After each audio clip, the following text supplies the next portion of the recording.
हैं नेताजी.लाइव के माध्यम से। नेताजी.लाइव एक ऐसा प्लेटफॉर्म है जहां हम आपके पसंदीदा नेताओं के दिए गए वक्तव्य भाषण आप तक पहुंचाने की कोशिश करते हैं, वो भी असंपादित।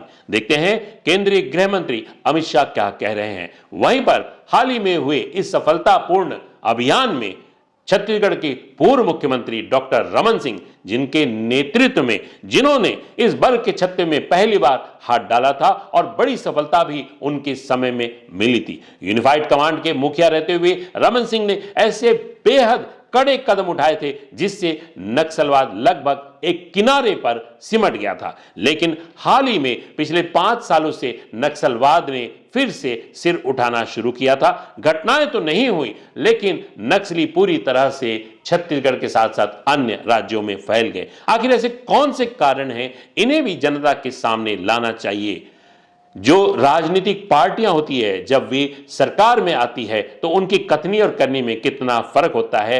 ऐसे ऑपरेशंस के जरिए जब सफलता मिलती है तब लगता है कि ये कदम पहले क्यों नहीं उठाए गए थे। लगातार बस्तर के लोग जिस तरह से एक ऐसी जिंदगी जी रहे थे, ऐसी नारकी जिंदगी जी रहे थे जहां हमेशा से ही उन्हें खौफ रहता था नक्सलवादियों का। उनके कहने को मानना, उनके साथ चलने के लिए मजबूर रहना, एक स्वतंत्र जिंदगी नहीं जी पा रहे थे। लेकिन केंद्रीय भारतीय जनता पार्टी की सरकार और प्रदेश की जो भारतीय जनता पार्टी की सरकार है, उन्होंने शायद ये ठान लिया है कि अब नक्सलवाद को पूरी तरह से खत्म कर देंगे। उनके वक्तव्यों से, उनके कथनी से भी यही लग रहा है। अब शायद नक्सलवाद पूरी समाप्ति की ओर बढ़ रहा है। आइए देखते हैं, जहां पर केंद्रीय गृह मंत्री ने छत्तीसगढ़ के मुख्यमंत्री और गृह मंत्री की तारीफ की है, वहीं पर पूर्व मुख्यमंत्री रमन सिंह जी ने भी क्या कहा है नेताजी.लाइव के माध्यम से।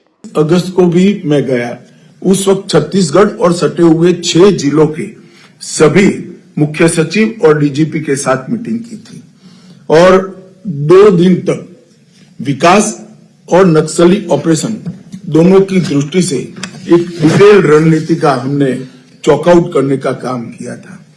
आज मैं फिर से एक बार छत्तीसगढ़ के मुख्यमंत्री, गृह मंत्री, उनके डीजीपी, उनकी पूरी टीम को हृदय से बधाई देना चाहता हूं, क्योंकि जनवरी से अब तक लगभग 194 नक्सली छत्तीसगढ़ में सुरक्षा बलों के साथ मुठभेड़ में मारे गए हैं, 801 गिरफ्तार हुए हैं और 742 ने आत्मसमर्पण किया है।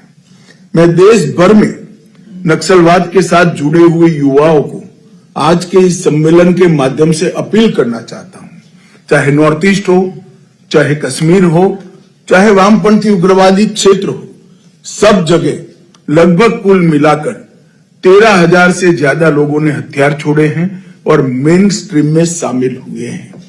यहां पर जो आज भी नक्सली युवा हथियार लेकर ये नक्सलवाद की प्रवृत्ति में लिप्त है, मेरा उनसे आग्रह से विनती है कि हथियार छोड़िए, मेन स्ट्रीम में आइए।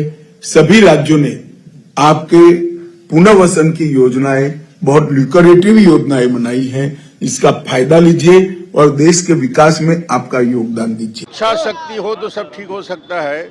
अमित शाह जी और हमारे मुख्यमंत्री, इनकी इच्छा शक्ति है कि छत्तीसगढ़ में नक्सल को समाप्त करना। विष्णुदेव साय जी के नेतृत्व में जवानों को बहादुरी के लिए बहुत बहुत बधाई।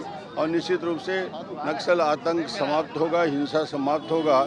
लगातार इस प्रकार की कार्रवाइयों से पुलिस का मनोबल बढ़ा है। 5 साल कुछ किया ही नहीं भाई ने, आज तक नक्सलियों के खिलाफ कोई कार्रवाई नहीं की और आज ये बात बोल रहे हैं कि जिस पुल से बह गया। ये सारी कार्ययोजना दिल्ली के और दिल्ली सरकार के द्वारा जो सीआरपीएफ और जो हमारी स्थानीय डीआरजी के फोर्स है, उन जवानों के बहादुरी के लिए धन्यवाद तो दो। इतना मत भूलो कि जवानों की खून और पसीने से वो पुल बना है, उनकी शहादत से सड़क बना है और ये जवानों को सैल्यूट करना चाहिए कि लगातार संघर्ष करते रहे। आपने देखा किस तरह से छत्तीसगढ़ के वर्तमान मुख्यमंत्री विष्णुदेव साय और गृह मंत्री विजय शर्मा के साथ साथ सुरक्षा एजेंसियों की केंद्रीय गृह मंत्री अमित शाह ने तारीफ की। वहीं पर अपने वक्तव्य के जरिए कांग्रेस को घेर रहे थे पूर्व मुख्यमंत्री डॉक्टर रमन सिंह। हमारे इस चैनल में इसी तरह बने रहने के लिए हमारे इस चैनल को लाइक करें, शेयर करें, सब्सक्राइब करें, क्योंकि जब आप सब्सक्राइब करते हैं, लाइक करते हैं तो हमारी ताकत भी बढ़ती है। हमारी ताकत हमारे वो दर्शक हैं जो हमें पसंद करते हैं, ताकि हम हमारे इस चैनल के माध्यम से सच दिखा सके, सच बोल सके। नमस्कार। नेताजी.live के प्रायोजक हैं Satyadeep diagnostic and clinic, Supela, Bhilai.